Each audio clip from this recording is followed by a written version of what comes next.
अऊज़ु बिल्लाहि मिनश शैतानिर रजीम। बिस्मिल्लाहिर रहमानिर रहीम। अस्सलामु अलैकुम वरहमतुल्लाहि वबरकातुहू। मैं उम्मीद करती हूँ कि आप सब खैर व आफियत से होंगे। मेरी दुआ है कि अल्लाह पाक आप सबको खैर व आफियत से रखें, आमीन। नाजरीन, आज का हमारा मौजू है लड़की की उम्र ज्यादा हो जाने पर अंगश्त नुमाई। लड़कियों की देर से शादियां अब आम होती जा रही हैं। वालिदैन भी कुछ अरसे बाद उनको रोज रोज की याद दहानी कराना छोड़ देते हैं, क्योंकि उन्हें ये बेसूद नजर आता है। यही वजह है कि बहुत से खानदानों में लड़कियों को मुलाजमत की इजाजत नहीं दी जाती और उम्र आने पर फौरन शादी कर दी जाती है। वालिदैन को ये खदशा भी रहता है कि लड़की की उम्र ज्यादा हो जाने पर खानदान वाले उन पर अंगश्त नुमाई करेंगे और लड़की भी बगैर देखे सुने लड़के से आंख बंद करके शादी करने पर राजी नहीं होगी। मौजूदा नस्ल के लोगों को ये ख्यालात फरसूदा नजर आएंगी, लेकिन बुजुर्गों की तशवीश को भी यकसर नजरअंदाज नहीं किया जा सकता। मुआशरती साइंसदानों और फलसफी ये राय दे रहे हैं कि जो खवातीन बच्चों को अपनी उमंगों में रुकावट समझती हैं, वो शादी ही ना करें, बल्कि अपने कुदरती रुझान पर ज्यादा तवज्जो दें। अगर वो अपनी उमंगों को दबाकर खानादारी में पड़ जाएंगी तो वो ज्यादा नुकसानदेह हो सकता है। उससे अफसरदगी और नफ्सियाती मसाइल पैदा हो सकते हैं। ऐसा भी नहीं है कि शादीशुदा खवातीन ने कारनामे अंजाम ना दिए हों, बल्कि कारनामे अंजाम देने वाली ज्यादातर खवातीन शादीशुदा और बच्चों वाली हैं। उनकी जिंदगी में हालात का भी असर होता है, लेकिन समझदार खवातीन नामवाफिक हालात को भी मवाफिक बना लेती हैं।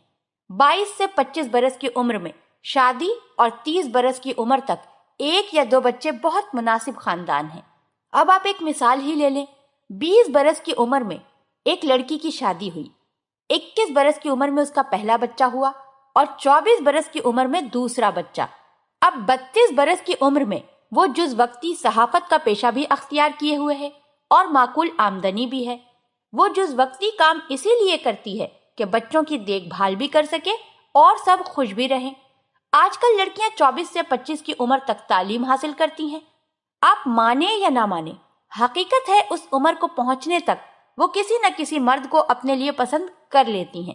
अक्सर ये सिलसिला कुछ अरसा बाद खत्म हो जाता है, लेकिन लड़की को उसका सदमा जरूर होता है और इसी वजह से शादी में और भी देर हो जाती है। इन मसाइल का कोई हल नहीं, लेकिन ये एक रुझान जरूर है। हर खानदान को अपनी जाती, मुआशरती और जज्बाती हालात के तहत फैसला करना होता है। शादी एक मुकद्दस रिश्ता है जिसकी जहनी, जज्बाती और नफ्सियाती अहलियत से हिफाजत करना होती है। शादी का बंधन तोड़ना तो आसान है, लेकिन साथ कायम रखना मुश्किल होता है।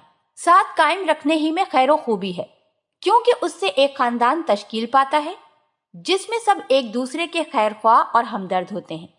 औरत को कुदरत ने सिर्फ औरत ही नहीं बनाया, वो खानदान और इंसानियत की अमीन है।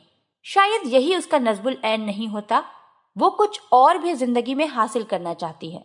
अक्सर खवातीन मुलाजमत और कारोबार भी करती हैं और खानदान के लिए एक असासा साबित होती हैं। खवातीन में बहुत मुस्तकिल मिजाजी और हौसला होता है। वक्त पर शादी करने और माँ बनने से वो कुदरत के निज़ाम की पैरवी करती है। अल्लाह पाक हम सबको दीन की समझ अता फरमाए और उसके मुताबिक जिंदगी बसर करने की तौफीक अता फरमाए, आमीन। आपसे गुजारिश करती हूँ कि आप हमारे चैनल को जरूर सब्सक्राइब कर लें। सब्सक्राइब के साथ साथ हमारी वीडियो को लाइक भी कर दें। अल्लाह पाक आप सबको अपने हिफ्ज़ व अमान में रखे, आमीन।